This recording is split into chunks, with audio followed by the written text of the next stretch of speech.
한 달 만에 다시 여러분 뵙게 됐습니다. 오늘 이 말씀, 이 같이 읽는 이 말씀 그렇게 쉬운 말씀은 아닙니다. 쉬운 말씀 아니니까 어려운 거 어렵게 우리 겪어가는 게 정상이에요. 우린 성경 말씀 읽을 때 이게 원래 어려운 건데 이게 쉬워야 되는 것처럼 생각을 하기 때문에 내가 이 어려움을 겪으면 나는 이게 좀 모자란 건가 하는 이런 생각을 할 수 있습니다. 어려운 거는 어렵게 겪는 게 정상입니다. 오늘 왜 우리가 어렵게 느껴지냐면 너희를 박해하는 자를 축복하라, 축복하고 저주하지 말라는 이런 말씀 때문에 그렇죠. 왜냐하면 우리 성정에 맞지 않고 우리 사는 세상 사리에 맞지 않기 때문에 그렇습니다. 근데 이 말씀을 보기 위해서 우리 12장 전체를 한번 봐야 되는데 아시는 것처럼 로마서는 1장부터 11장까지 우리에게 전해진 복음이라는 이야기를 크게 들려줍니다. 그 중에 1장부터 8장까지 우리가 우리의 의가 아니라 하나님의 은혜로 하나님과 화목하게 된 그 복음의 영광을 우리에게 들려주죠. 그리고 9장부터 11장까지는 먼저 하나님을 알게 된 유대인들이 어떻게 복음 대신 예수님을 거절했는가 하는 그 안타까운 현실을 바울이 안타까워하면서 그 현실, 그러나 그 현실 너머에 이방인의 충만한 수가 이를 때 유대인들도 돌아올 것이다 하는 그런 희망, 그런 예언적인 선포를 하게 되죠. 그래서 우리에게 전달된 이 복음이 확실함으로, 복음의 약속과 현실이 우리에게 있으므로, 그러므로 하고 우리가 어떻게 살아야 하는지를 들려주는 그 말씀이 12장부터 16장까지 마지막까지 이어집니다. 그래서 오늘 특별히 이 12장 이 말미에 있는 이 말씀을 이해하는 것은 12장 1절, 2절에 어떻게 되어 있어요? 그러므로 형제들아 내가 하나님의 모든 자비하심으로 너희를 권하노니 너희 몸을 하나님이 기뻐하시는 거룩한 산 제물로 드리라. 이것이 너희가 드릴 영적 예배니라. 혹은 합당한 reasonable한 logical한 예배니라 라는 맥락 가운데 이 말씀이 있는 거예요. 여러분과 저는 지금 하나님 앞에 예배하고 있습니다. 그죠? 제가 말씀을 그렇게 지금 설명했습니다만 하나님 앞에 예배하고 있다 이렇게 말씀드렸어요. 예배한다는 것은 하나님이 계신 상황이란 뜻이에요. 그죠? 그러니까 오늘 우리 삶을 향하여서 왜 특별히 우리를 향해서 너희 몸을 거룩한 산 제물로 드리라고 했을까? 그러니까 우리 삶 전체가 하나님께 드려지, 우리의 삶 전체가 하나님을 찬양하고 하나님을 예배하는 예배의 삶을 사는 것을 지금 가르쳐주고 있단 말이에요. 특별히 12장 쭉 이어지는 말씀의 3절부터 이 8절까지는 우리 가운데 어떤 은사를 하나님이 주셨는지, 그리고 9절부터 오늘 읽기 전까지 13절까지는 성도들 가운데 어떻게 해야 되는지, 그리고 14절부터는 외인들에 대해서, 특별히 우리를 거스르고 우리를 핍박하는 사람들에 대해서 어떻게 해야 될지를 가르쳐 줍니다. 근데 사실 이 핍박이라는 단어를 볼 때 우리는 핍박이라고 생각하면 개인적으로 우리를 힘들게 하는 사람들, 혹은 직장에서 나를 어렵게 하는 사람들, 진짜 핍박 가운데, 예수님 때문에 핍박 가운데 있는 사람들이 있어요. 그러나 우리가 생각하는 핍박은 어떻게 생각하면 좀 나이브하고 개인적인 걸 수 있겠지만, 사도 바울이 지금 이 핍박하는 이라는 이 말을 쓸 때는 굉장히 실제적이고 절박한 거였습니다. 그 당시에 예수 믿는 자들을 향한 박해가 비로소 본격적으로 일어나고 예수를 믿는다는 고백 그 자체가 죽음을 의미할 수 있는 이런 상황이었거든요. 이런 상황 가운데서 핍박하는 사람들을 축복하라는 거예요. 축복하고 저주하지 말라는 거죠. 쉽지 않은 권면입니다. 이게 사도 바울의 권면인가? 이렇게 보면 예수님이 하신 말씀을 따라 그 말씀을 순종한 건데, 우리 마태복음 5장을 한번 가볼까요? 마태복음 5장 43절에 예수님이 이렇게 말씀하십니다. 또 내 이웃을 사랑하고 내 원수를 미워하라 하였다는 것을 너희가 들었으나 나는 너희에게 이르노니 너희 원수를 사랑하며 너희를 박해하는 자들을 위하여 기도하라.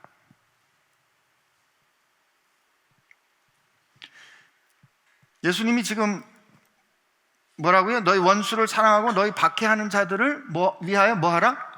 기도하라, 이렇게 말씀하세요. 근데 사도 바울은 그 말씀을 어떻게 받았냐면 너희를 박해하는 자를 뭐하라고요? 축복하라고 받아요. 가끔 이런 경험이 있는데 성도분들이 이제 제게 오셔서 자녀를 데리고 오거나 아니면 사랑하는 사람을 데리고 와서 목사님, 제 아이인데 이번에 뭐 공부하다가 한국에 왔어요, 아니면 뭐 지방에 있다가 왔어요. 목사님, 제 아이 좀 축복해 주세요. 데리고 옵니다. 저는 기꺼운 마음으로 아주 정말 진심으로 축복합니다. 기도합니다. 그런데 여러분께 질문이 있어요. 그렇게 제가 여러분이 사랑하는 그분을 위해서 축복할 때 제 기도가 왜 특별한 거죠? 제가 목사이기 때문에? 목사 안수를 받아서 제가 소위 목사 안수를 받았으니 축복권이 있어서 제 기도가 특별한가요? 여러분, 우리가 이 축복하다라는 이 행위가 가지는 의미를 한번 생각해 볼 필요가 있어요. 여러분, 제가 아무리 진심으로 정말 진정으로 제 중심으로 저 마음 깊은 곳으로부터 여러분을 축복해도 저도 제 인생을 어쩌지 못하는 사람이 축복해봐야 제 축복이 얼마나 힘이 있겠냐고요. 그럼에도 불구하고 제 축복이 가지는 의미, 우리는 아브라함의 자손은 하나님께서 아브라함을 부르실 때 내가 너를 복을 삼으리라, 너를 축복하는 사람은 내가 축복할 것이고 너를 저주하는 사람은 내가 저주할 것이라, 그래서 우리는 아브라함은 복의 근원이다라고 얘기했던 것처럼 여러분과 제가 예수님이 제자들에게도 그렇게 말씀하셨어요. 얘들아, 너희가 어느 동네에 들어가거든 그들을 위해서 복을 빌어라, 평화를 빌어라. 만약에 그들이 그 평화를, 그 복을 받아들이면 너희들의 축복이 그들의 복이 될 거지만 받지 않으면 어디로 가리라? 너희에게로 가리라 말씀하셨거든요. 여러분, 우리가 축복을 한다는 말은 이런 구조를 갖고 있는 거예요. 누가 복을 줘요? 조심하라고 제가 지금 복대를 해가지고. 누가 복을 준다? 하나님이 복을 주시는 거잖아요. 그럼 축복한다는 건 무슨 뜻이에요? 하나님께, 그러니까 제가 여기 형제님을 축복을, 하나님 이 형제님 좀 복 주세요 라고 하면 하나님께 형제님을 복을 주시도록 제가 누구에게 빌어요? 하나님께 비는 거잖아요. 그러니까 우리가 축복한다는 말은 하나님으로 하여금, 하나님 이 사람 좀 복 주세요, 하나님 이 사람 좀 지켜주세요, 하나님 이 사람 좀 어떻게 해주세요 라고 내가 하나님께 그렇게 청탁할 수 있는 사람이라는 것을 확인하는 게 축복하는 거예요. 여러분, 누구한테 부탁 받아보셨죠? 우리 누구에게 부탁받을 때 누구 부탁을 들어줘요? 친한 사람 거 들어줍니다. 이야기 들을 만한 사람의 부탁을 들어줘요. 예수님께서 그래서 마태복음 5장에 너희가 원수를 위하여, 너희를 박해하는 사람을 위하여 기도하라 라고 말씀하신 그 다음에 뭐라고 얘기를 해주시냐면, 이같이 한즉 하늘에 계신 너희 아버지의 아들이 되리니. 우리가 누군가 원수를 위하여 기도하는 그때 예수님 뭐라고요? 그래, 그게 바로 너희가 하나님이 너희 이야기를 들을 수밖에 없는 이유가 하나님이 너희를 사랑하셔서 너희를 자녀 삼으셨기 때문이야. 그 당시 그들을 박해하는 상황에서 그들이 어떻게 그 박해하는 자들에게 저항하기도 어려웠다고요. 그러나 하나님은 그 바울을 통해서 이 초대교인들에게 얘기하시는 게 그들을 축복하라. 여러분, 예수 믿는 사람들이 박해하는 사람을 나를 미워하는 사람을 축복하라 그랬을 때 그냥 속은 막 부글부글 끓는데 그래도 축복하라 그랬으니까 축복합니다, 사랑합니다. 여러분, 이게 축복이에요? 아니잖아요. 그분이 혹시 우리가 개인적으로 생각을 했을 때 그 사람이 나를 잘못 대하고 그 사람이 나를 대하는 것이 옳지 않다 그랬을 때 우리가 하나님께 가서 하나님 그 사람 좀 손봐 주세요. 하나님 저렇게 하는 거 옳지 않아요. 하나님 그가 깨달아 잘 할 수 있도록 옳은 길로 갈 수 있도록 그를 좀 변화시켜 주세요. 바꿔 주세요. 아니면 좀 속상할 때는 그를 좀 때려 주세요. 혼내 주세요 라고 말하겠죠. 그러나 이게 축복이라 이 말이에요. 왜냐면 그 사람 그렇게 계속 살면 죽을 거잖아요. 심판받을 거잖아요. 우리 뒷부분에 보면 하나님께서 심판하실 거잖아요. 하나님의 진노에 맡기기 전에 그로 하여금 있어야 할 자리로 돌아오도록 우리가 기도하는 것, 하나님 앞에 아뢰는 것, 이 축복하는 겁니다. 여러분 우리가 힘들고 어려운 상황이 있을 때 그 힘들고 어려운 상황을 하나님 앞에 가지고 나아가 이 상황을 바로잡아 주세요 라고 기도하는 것, 이것이 바로 우리가 하나님께 누구인가를 확인하는 것이고 이것이 그 사람을 축복하는 것이고 그 사람으로 하여금 돌이킬 수 있는 기회를 가져오는 것이기 때문에 이건 선한 겁니다. 우리가 그렇게 할 수 있게 되기를 바랍니다. 그럴 때 우리가 핍박받을 때 혹은 교회가 핍박 가운데 있을 때 그 핍박하는 상황, 그 핍박하는 자를 축복하는 그 우리의 축복으로 말미암아 이 상황은 하나님께 알려지는 상황이 되는 거예요. 제가 이 하나님께 알려지는 상황이 되는 거예요 라고 여러분께 말씀을 드리고 나니까 제가 그 젊은 의사였을 때가 생각이 나는데, 제가 이제 막 이제 내과 의사로 공부를 시작했던 때예요. 그러니까 그땐 뭐 잘 모르니까 잘 모르면 모르는 만큼 겁이 많이 나거든요. 그래서 그 당시에 이제 피 검사를 하면 항상 교수님께 그 결과를 보고를 하고 교수님이 그 얘기를 듣고 그러면 약을 얼마 줘 이렇게 하던 때였어요. 근데 토요일 날 교수님이 안 나오셨어요. 호랑이 교수님이 안 나오니까 나도 좀 긴장이 풀려가지고 검사 결과를 확인해야 되는데 아침에 회진을 돌고 나서 그냥 잠이 든 거예요. 보통 검사가 12시에 한 번 나왔는데 그 당시엔, 지금은 아무 때나 나오지만 그때 12시에 한 번 나오는데 퍼득 잠이 깨니까 오후 3시였는데 검사 결과를 보니까 피가 좀 묽어졌어요. 겁이 덜컥 난 거죠. 그래서 그 피를 묽게 하는 약의 효과를 이제 원상으로 되돌리는 비타민을 바로 주사를 딱 주고 난 다음에 겁이 털럭 나가지고 이제 그 책을 찾아보니까 제가 무지개 잘못했더라고요. 제가 주사 준 것 때문에 지금은 공소시효가 지났으니까 얘기해도 되는데 그 사람 입원해가지고 한 일주일 정도 약 먹은 게 무효가 된 거예요. 이제 큰일 났어요. 그래서 이제 그 공부한 거 책 복사도 해놓고 그 다음날 아침에 교수님이 주일날인데 교수님 오셨어요. 그래서 좋은 환자, 치료가 잘 된 환자부터 순서대로 쫙 해니까 모든 환자가 이렇게 무르르듯이 좋으니까 선생님이 기분이 좋으셔가지고 저를 커피를 한 잔 따라 주시면서 마셔. 그래서 이제 커피 마시고 자 그럼 회진도로 갈까? 근데 이제 그때 이제 딱 선생님 붙잡고 선생님 제가 잘못한 게 하나 있습니다. 뭐냐? 지금 기분이 좋았잖아요. 잘못한 게 하나 있습니다. 뭐냐? 그래서 어저께 있었던 이야기를 쭉 말씀을 드렸어요. 어떻게 됐을까요? 직사게 혼났죠. 근데 혼난 이유가 좀 달랐어요. 제가 어저께 그 사고를 친 다음에 공부를 해가지고 뭘 잘못했는지는 알았잖아요. 그러니까 뭘 잘못한 거 가지고 그 내용을 가지고 혼내는 게 아니고 뭘 가지고 혼냈냐면 왜 그 상황에서 나한테 교수님께 연락을 안 했느냐 이거예요.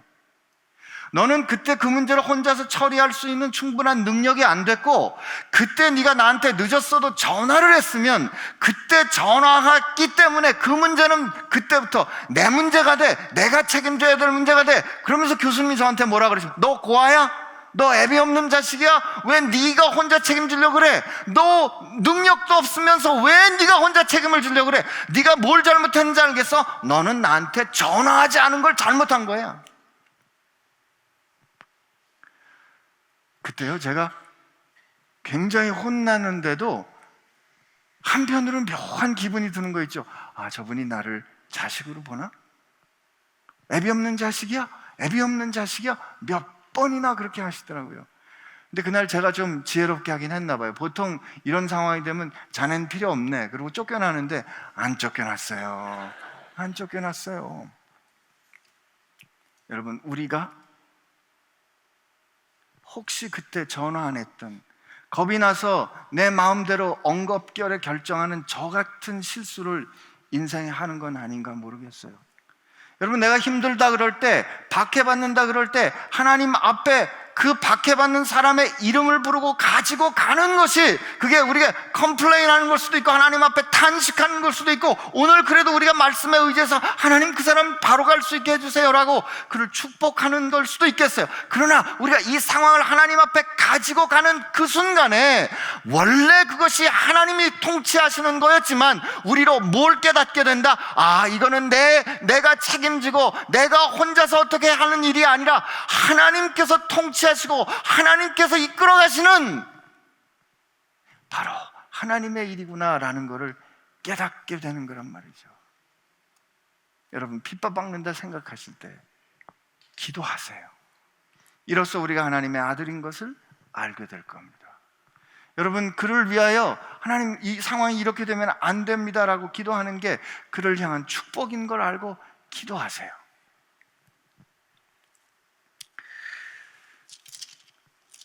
그 다음에 이 저주하는 사람, 박해를 하는 상황에 대한 거는 말씀을 조금 건너뛰어서 그 뒷부분에 또 이야기가 나오는데, 그 뒷부분의 이야기를 좀 먼저 같이 읽어보고 중간 말씀을 같이 한번 보도록 하죠. 그 17절에 보면 이렇게 17절에도 아무에게도 악을 악으로 갚지 말고 모든 사람에게 앞에서 선한 일을 도모하고 할 수 있거든 너희로서는 모든 사람과 더불어 화목하라. 내 사랑하는 자들아, 너희가 친히 원수를 갚지 말고 하나님의 진노하심에 맡기라. 기록되었을 때 원수 갚는 것이 내게 있으니 내가 갚으리라. 주께서 말씀하시니라. 이렇게 돼 있어요. 그죠? 근데 여기 보면 아무에게도 악을 악으로 갚지 말고 모든 사람 앞에서 선한 일을 도모하며 할 수 있거든 너희로서는 모든 사람과 더불어 화목하라 는 이 말씀 참 어려워요. 그죠? 정말 우리 살면서 그냥 좁게 우리 개인적으로 오늘 우리 말씀을 적용해 볼 때 우리 참 힘들게 하는 사람들하고 화목하기 쉽지 않잖아요. 그죠? 어떻게 하면 좋을까? 어떻게 하면 좋을까? 근데 여기서 아무에게도 악을 악으로 갚지 말고 모든 사람 앞에서 선한 일을 도모한다는 이 말씀의 뜻을 우리 한번 생각해 봤으면 좋겠어요. 여러분, 악을 악으로 갚는 거, 누가 봐도 잘못한 거, 너 나한테 그랬어? 어디 한번 너도 당해봐 는 그런 태도는 안 된다라는 거 물론 우리 다 생각할 수 있죠. 그죠? 그러나 여기서 보면 이렇게 돼 있어요. 아무에게도 악을 악으로 갚지 말고, 이거는 무슨 뜻이다? 악을 악으로 갚지 않는 것은 뭘 뜻하냐면 모든 사람 앞에서 선한 일을 도모하는 거야, 이 뜻이에요. 악을 악으로 갚지 않는다는 뜻이 뭐냐면 모든 사람 앞에서 선한 일을 도모하는 겁니다. 그러면 모든 사람 앞에서 선한 일이란 어떻게 우리 볼 수 있냐면 고린도후서를 한번 가볼까요? 고린도후서 8장인데요. 고린도후서 8장 고린도후서에 보면 사도 바울이 헌금을 받아가지고 이제 예루살렘을 가는데 그 예루살렘에 가는 거에 대해서 이렇게 돼 있어요. 8장 20절 21절을 한번 읽어볼게요. 이것을 조심함은 우리가 맡은 이 거액의 연보에 대하여 아무도 우리를 비방하지 못하게 하려 함이니 이는 우리가 주 앞에서뿐 아니라 사람 앞에서도 선한 일에 조심하려 함이라. 이런 뜻이에요.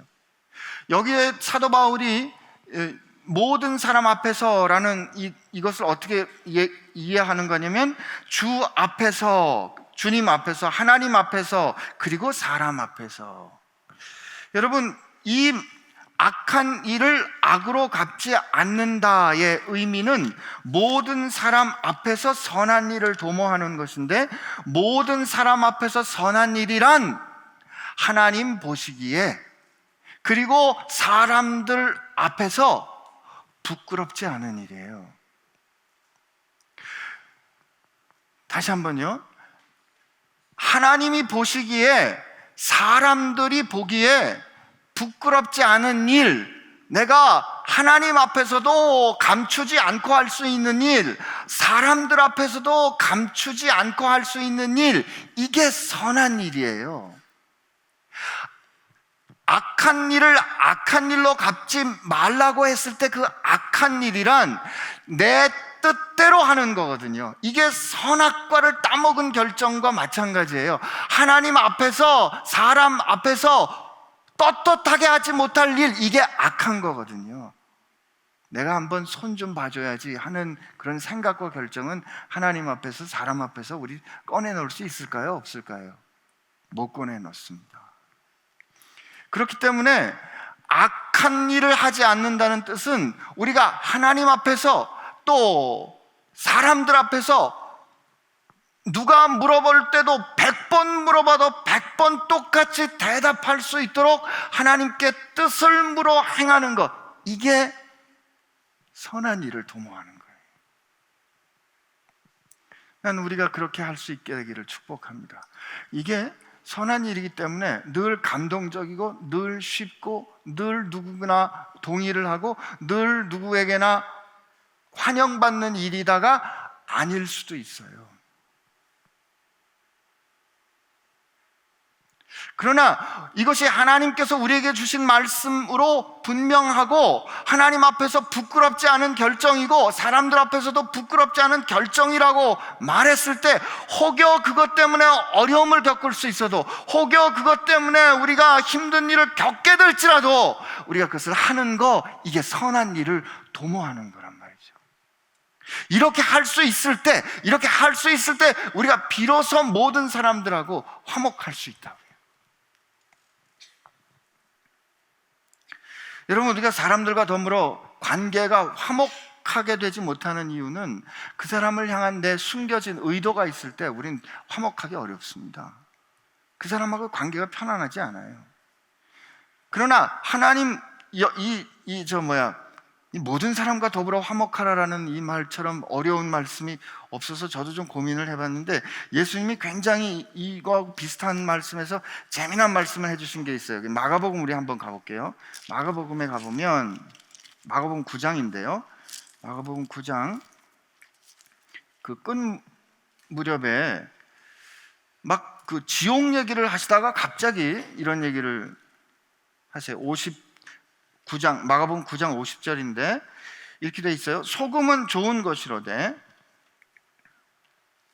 만일 소금이 그 맛을 잃으면 무엇으로 이를 짜게 하리요? 너희 속에 소금을 두고 서로 화목하라. 너희 속에 소금을 두고 서로 화목하라. 예수님이 소금은 좋은 것이로되, 근데 소금이 왜 좋은가 하면 소금이 그 맛을 잃으면 무엇으로 짜게 하리요? 라는 이 말은, 여러분, 이 소금에, 예수님께서 이때 말씀하신 이 소금은 소금이 들어가야 음식이 맛깔스럽게 되는 거예요. 소금이 들어갈 때 비로소 그 음식이 아주 맛깔스럽게 되고 그 음식이 상하지 않고 그 먹음직하게 되는 거죠. 그죠? 근데 예수님 뭐라고 말씀하시냐면, 이 소금이 원래 그 맛을 잘 지켜야 음식이 맛깔스럽게 되기 때문에 예수님이 너희 속에 소금을 두고, 이 말은 너희가 그렇게 소금 쳐진 사람처럼 맛깔스럽게 돼서 서로 화목하라. 저는 이때 이 소금이, 아까 조금 전에 제가 뭐라고 말씀드렸냐면, 모든 일에 선한 일을 도모하라. 하나님 앞에서와 사람 앞에서 하나님이 기뻐하시는 뜻이 무엇일까를 구하고 그 구한 뜻에 따라 결정하고 살아라 라고 하시는 그 권고의 말씀을 우리가 받아들였다면, 우리가 마치 적절하게 소금으로 잘 간이 된 음식처럼 우리가 그렇게 시즌드 된 맛깔스러운 존재가 되는 거예요. 이럴 때 우리가 이렇게 하나님의 말씀으로 그렇게 잘 잘 간재워져서 하나님의 말씀에 그렇게 우리가 사로잡힌 바 되어서 누군가 사람들 사이에 가게 될 때 우리는 그 사람이 내게 어떻게 한 것을 그 사람이 내게 어떻게 했으니 나도 너한테 갚아주리라는 그와 나와의 관계로 보는 것이 아니라 그 사람이 그렇게 했을 땐 그 사람을 위하여 하나님 앞에 그 일을 가지고 가는 하나님 앞에 서는 사람으로 우리가 살 거 아니에요. 그게 축복하는 거잖아요. 그리고 그 사람과 나 사이에 그 사람이 하나님의 뜻대로 살아가기를 원하는 그 뜻을 가지고 살아가는 사람이 될 때 우리 때문에 그 관계가 하나님의 선함이 이루어질 거예요. 거기 화목이 있는 겁니다. 그게 화목해 되는 거예요. 근데 그렇게 하나님의 말씀으로 너희에게 소금을 두고 하는 것처럼 하나님의 말씀으로 우리가 잘 간이 배게 되면, 잘 절여지게 되면 어떤 모습이 드러나는가 하면은 앞에 즐거워하는 사람들과 함께 즐거워하고 우는 사람들과 함께 울 수 있는 사람이 됩니다. 여러분, 그리고 그 다음에 즐거워하는 사람들과 함께 즐거워하고 우는 사람들과 함께 울고 서로 마음을 같이 하고, 이 말은 무슨 뜻이냐면 다른 사람들과 내가 같은 사람이다, 나는 너하고 틀려가 아니고 우리가 그 서로 같아 라고 여길 줄 알고 높은 데 마음을 두지 말고 도리어 낮은 데 처하며 기꺼이 낮은 일에 사람들이 하찮게 여기는 일도 잘 스스로 기꺼이 맡으며 스스로 지혜 있는 척하지 말고. 이건 무슨 뜻이냐면 지혜 있는 척하지 말고의 여기서 염려하는 모습은 내가 너보다 더 잘 알기 때문에 라는 그런 모습이어서 대개 어떻게 드러나냐면 잘 안 듣는 거로 드러납니다. 전 여러분하고 이 15절, 16절 이 말씀을 같이 읽으면서 이 단어, 이 사자성어가 생각이 났는데 이청득심이라는 말이 있어요. 들음으로 마음을 얻는다라는 말인데요, 우리 기독교인들이 요즘 우리들이 잘 못하는 게 뭘까 보면 듣는 거 못합니다. 교회 다니는 신력, 교회 다니는 그 연조가 오래될수록 목사님들의 설교나 앞에 말씀을 들을 때 말씀을 평가는 잘하는데 잘 못 들어요. 우리가 누군가하고 같이 즐거워하려면 그 사람이 왜 즐거워하는지 들어야 되거든요. 누군가 울 때 그 사람하고 같이 울기 위해서는 그 사람이 왜 울게 됐는지를 들어야 되는데, 우리는 이 듣기 위해서는 그 사람 옆에 겸손히 그 사람과 같아져서 그 사람이 왜 그런지 그걸 들어주는 그런 겸손함과 부드러움이 있어야 되는데, 우리에게는 이 듣기에 약하기 때문에 우리가 잘 못 들어요. 못 듣기 때문에 대충 듣고 바로 자기가 설명해줘요. 제발 부탁인데요, 듣기 좀 하세요.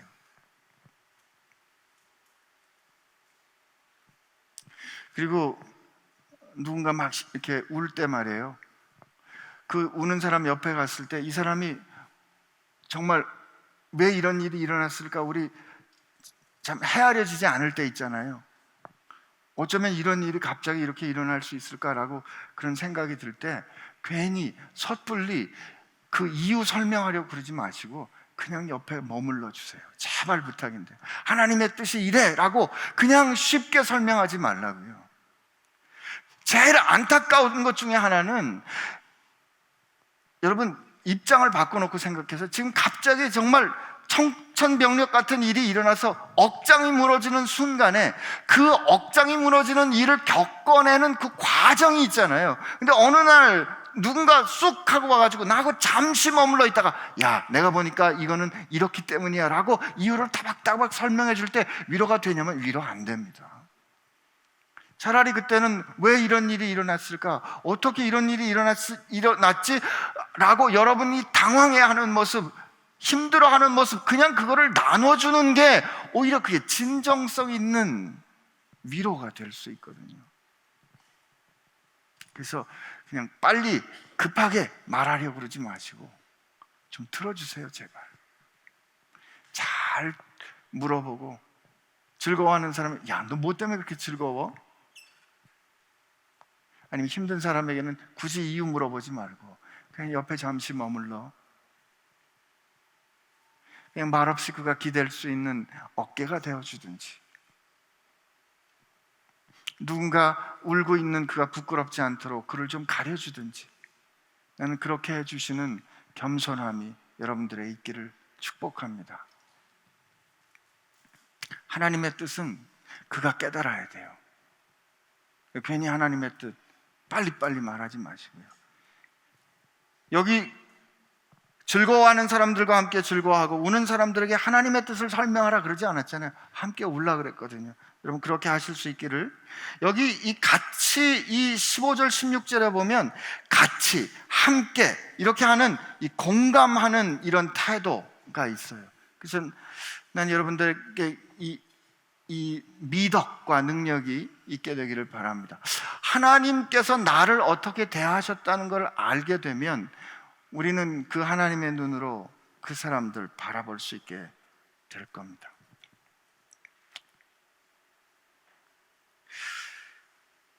다시 우리 지금 말씀의 순서를 좀 쫓아와서 우리 가운데 하나님의 말씀이 이렇게 우리를 푹 적셔서 우리로 하여금 말씀으로 간배게 하면 우리가 있기 때문에 그 가운데 하나님의 평강이 임하게 될 줄로 믿습니다. 그런데 이제 오늘 말씀 마지막 부분에 이기는 건데요, 19절부터 21절까지 우리 한번 같이 읽어보고 말씀 마무리하겠습니다. 같이 읽어봅시다. 내 사랑하는 자들아, 너희가 친히 원수를 갚지 말고 하나님의 진노하심에 맡기라. 기록되었을 때 원수 갚는 것이 내게 있으니 내가 갚으리라고 주께서 말씀하시니라. 내 원수가 줄이거든 먹이고 목마르거든 마시게 하라. 그리함으로 내가 숯불을 그 머리에 쌓아두리라. 악에게 지지 말고 선으로 악을 이기라. 오늘 우리에게 주신 이 말씀 참 어렵지만 저는 19절부터 20절의 말씀은 하나님께서 우리에게 이런 말씀 해주시는 거라고 믿어요. 너 지금 살아가는 동안에 지금 이스라엘 사람들이 교회가 하나님 주님께서 약속하신 하나님의 나라가 지금 임하고 있다고 함에도 불구하고 교회가 핍박을 받고 어려움을 당하고 사랑하는 사람이 죽임을 당하는 이런 상황 가운데 있을 때 얼마나 힘들고 어렵겠어요. 그러나 하나님이 약속하시는 거죠. 마지막 날에 마침내 완전한 심판이 있을 날이 있어. 염려하지 마라 라고 붙잡아 주시는 겁니다. 그러니까 너희들이 친히 원수를 갚으려고 하지 말고 너희들이 친히 이 원수 갚는 것을 너희들 스스로에게 하려고 하지 말고라는 이 하나님의 이 말씀은 무슨 뜻이냐면, 내가 완전한 너의 보호자야, 내가 완전한 너의 변호인이야, 그리고 나는 너를 위한 온전한 재판관이야 라는 것을 약속해 주시는 거거든요. 그러니까 여러분과 제가 인생을 살아가는 동안에 어떤 어려운 일이 생길 수도 있어요. 어떻게 우리가 힘든 일이 생길 수도 있어요. 그러나 하나님은 분명히 말씀해 주시기를 너는 절대 억울하지 않을 거야. 네가 세상을 살면서 어떻게 억울하고 어떻게 힘든 일을 겪었을지는 모르겠어. 그러나 마침내 그 마지막 모든 것이 끝나는 결론 때 너는 억울하지 않을 거야, 이 뜻입니다. 그럼 된 거 아니에요? 요한 사도처럼 이기는 거에 대해서 관심을 가진 사도가 따로 없는 것 같아요. 왜냐하면 요한복음에 예수님께서 요한복음 16장에 떠나시기 전에 예수님께서 제자들에게 뭐라고 말씀을 하시냐면 이렇게 말씀하세요. 보라, 너희가 각각 제 곳으로 흩어지고 나를 혼자 둘 때가 오나니 벌써 왔도다. 그러나 내가 혼자 있는 것이 아니라 아버지께서 나와 함께 하심이라. 이것을 너희에게 이루는 것은 너희로 내 안에서 평안을 누리게 함이라. 그 다음에 예수님 뭐라고 말씀하시냐면, 세상에서 너희가 환난을 당하나 담대하라. 내가 세상을 이기었노라. 예수님께서 세상을 이기셨다고 말씀한 거를 요한이 들었어요. 그래서 그 요한 사도가 편지를 쓰는데, 요한 사도가 편지를 쓰는 그 요한 1서에 보면 이긴다 이런 말이 많이 나와요. 그 요한 1서 2장에 가보면 이렇게 나와요. 12절쯤에 가보면 자녀들아, 너희에게 내가 너에게 쓰는 것은 너희 죄가 그의 이름으로 말미암아 사함을 받았으며, 아비들아 내가 너에게 쓰는 것은 너희가 태초로부터 계신 이를 알았으며, 청년들아 내가 너에게 쓰는 것은 너희가 악한 자를 이기었음이라. 아이들아 내가 너희에게 쓴 것은 너희가 아버지를 알았으며, 아비들아 내가 너희에게 쓴 것은 너희가 태초부터 계신 이를 알았으며, 청년들아 내가 너희에게 쓴 것은 너희가 강하고 하나님의 말씀이 너희 안에 거하시며 너희가 흉악한 자를 이기었습니다. 4장에 가보면 누구든지 예수를 하나님의 아들이라 시인하면 하나님이 그 안에 거하시고 그도 하나님 안에 거하시느니라. 이겼다는 말씀이 여기가 아니었네. 4장 4절이네요. 자녀들아 너희는 하나님께 속하였고 또 그들을 이기었나니 이는 너희 안에 계시니가 세상에 있는 자보다 크심이라.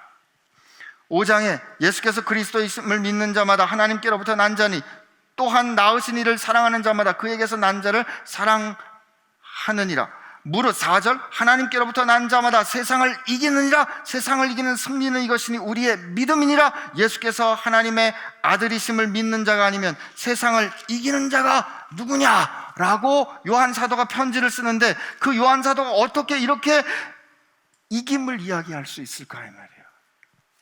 여러분, 세상을 이기는 이김의 완전한 예는 누구다? 예수님이시잖아요. 예수님이 요한복음 16장에 내가 세상을 이기었노라 하고 16장에 말씀하시고 17장에 그것을 기도하시면서 아버지 나는 아버지께서 하라신 일을 다 이루어 내가 아버지께 영광을 돌렸습니다 라고 말씀하신 그 17장 이후에 예수님은 어떻게 했어요?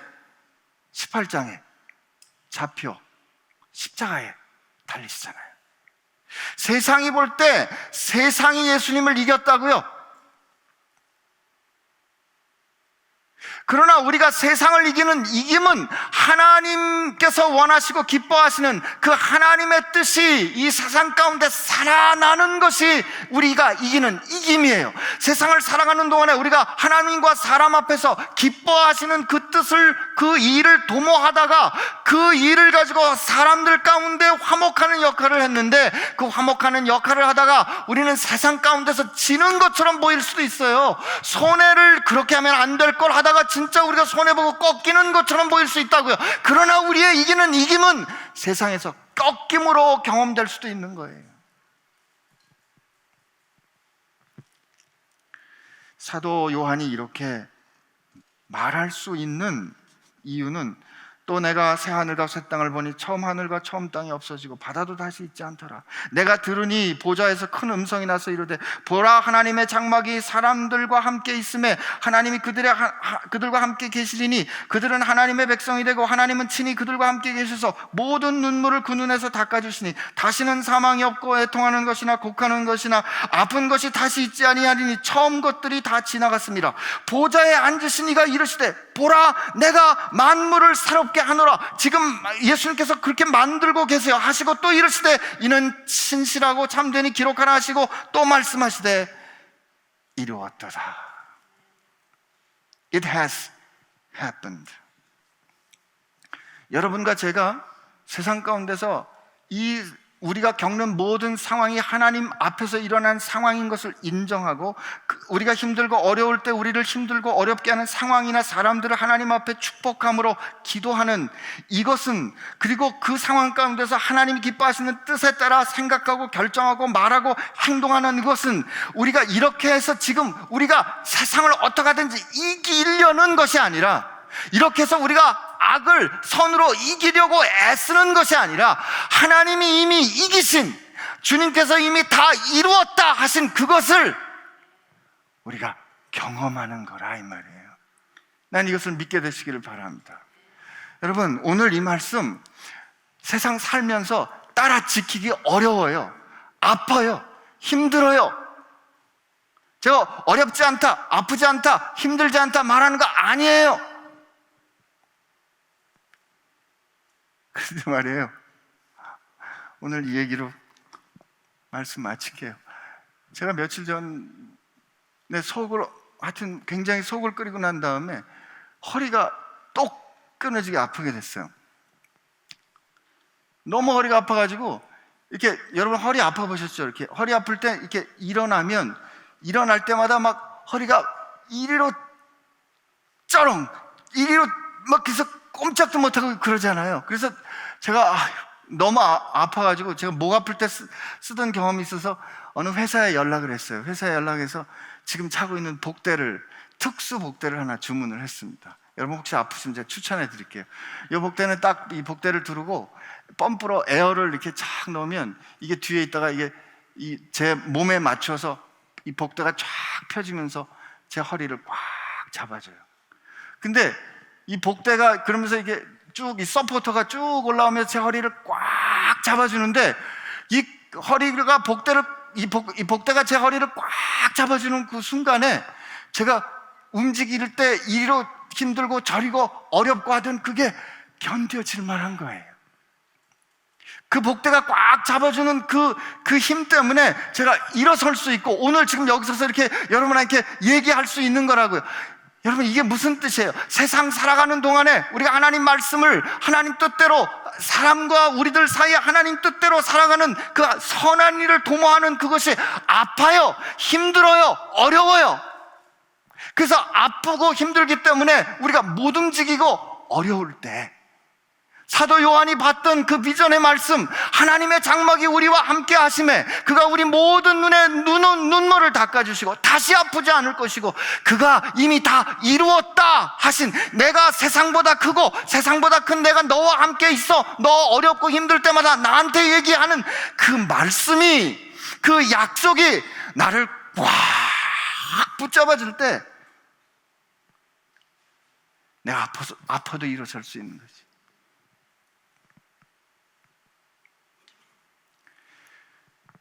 그럴 때 우리 예수님께서 우리에게 이렇게 말씀하시는 거예요. 네가 이기는 게 아니야. 내가 이기는 이김을 네가 누리는 것이. 넌 고아가 아니야. 왜 네가 책임지려고 그래? 난 고아가 아니야.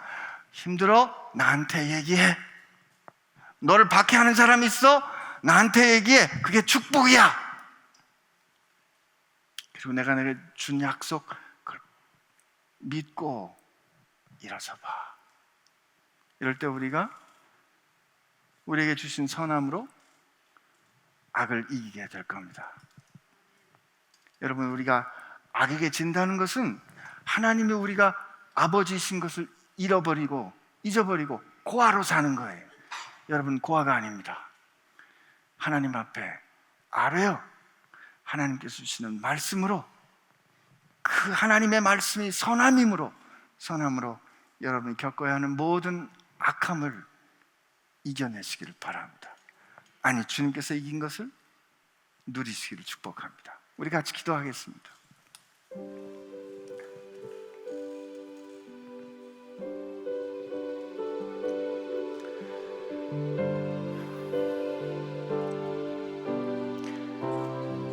바람이 많이 부는 세상 속에서 하나님, 우리가 우리 힘으로, 우리 자신의 힘으로 서보려고, 흔들리지 않으려고 애써보지만 언제나 넘어집니다. 그러나 우리의 영혼의 닻을 반석 대신 주님 앞에 내리고 우리의 눈을 열어 우리가 주님을 붙잡는 것이 아니라 주님이 나를 꽉 붙잡아주고 계신 이 현실을 눈을 열어 바라볼 수 있도록 해주셔서, 힘들다 느낄 때, 어렵다 느낄 때, 핍박받는다 느낄 때 하나님 앞에 아뢰어 이 상황이 하나님 앞에 일어나고 있는 상황인 것을 인정하게 하여 주옵시고, 우리가 이 상황을 내 뜻대로 이기려고 하는 것이 아니라 하나님의 뜻대로 순종하여서 그 선하신 하나님의 뜻이 이 상황을 통치하는 영광을 종들로 보게 하여 주옵소서. 자녀들로 보게 하여 주옵소서. 주여, 저로 보게 하여 주옵소서. 이렇게 하나님 앞에 우리 같이 기도합시다. 하나님 아버지, 참 저희가 연약하고 부족하고, 그래서 하나님 앞에 흔들릴 때가 많이 있습니다. 그러나 하나님, 오늘 이 시간 주님 하나님의 말씀, 하나님의 약속을 우리가 기억하고 붙잡습니다. 주님 구하오니 우리 사랑하는 성도들, 주께서 말씀으로 붙잡으신 성도, 주께서 그 생명으로 당신의 몸에 접붙이신 그 어떤 것도 끊을 수 없는 관계 가운데 있는 우리들인 것 깨달았습니다. 염려하지 마요, 두려워하지 마요, 외로워하지 마요. 하나님 앞에 아뢰어 하나님의 선한 뜻에 따라 살아가는 그 믿음의 사람들 되게 하여 주시옵소서.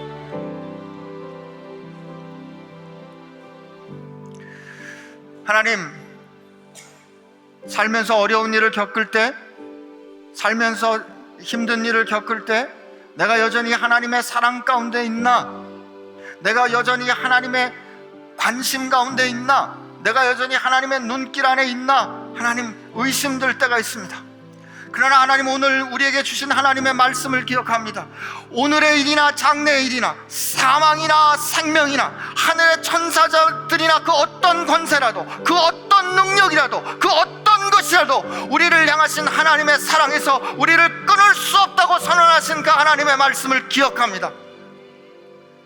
하여 하나님, 우리가 힘든다, 핍박받는다 생각될 때 하나님, 그 상황을 하나님 앞에 가지고 나가 기도함으로 우리가 하나님의 자녀된 것을 확인하게 하여 주시옵시고, 우리가 우리를 힘들게 하는 그 사람들을 위하여 기도하고 축복함으로 말미암아 하나님께서 우리와 함께하고 계신 것을 확인하는 은혜를 허락하여 주시오며, 힘들고 어려운 상황에 부딪혔을 때 내 뜻대로, 내 생각대로 대응하는 것이 악한 것임을 깨달아서 하나님과 사람들 앞에서 부끄럽지 않은 하나님의 뜻을 따라가는, 참으로 말씀으로 알맞게 만나게 간된, 시즌드된, 온전히 성숙된 사람들로 변화되고 성장케 하여 주옵소서. 하나님, 이것이 힘들다고 느껴졌지만 어그러지긴 세상 가운데서 하나님의 자녀로 사는 튼튼한, 우리를 붙잡아주는 튼튼한 하나님의 손길인 거 기억하고 이 하나님의 약속의 말씀에 기대고 의지하는 저희를 되게 하여 주옵소서. 감사합니다. 사랑합니다. 예수님의 이름으로 기도합니다.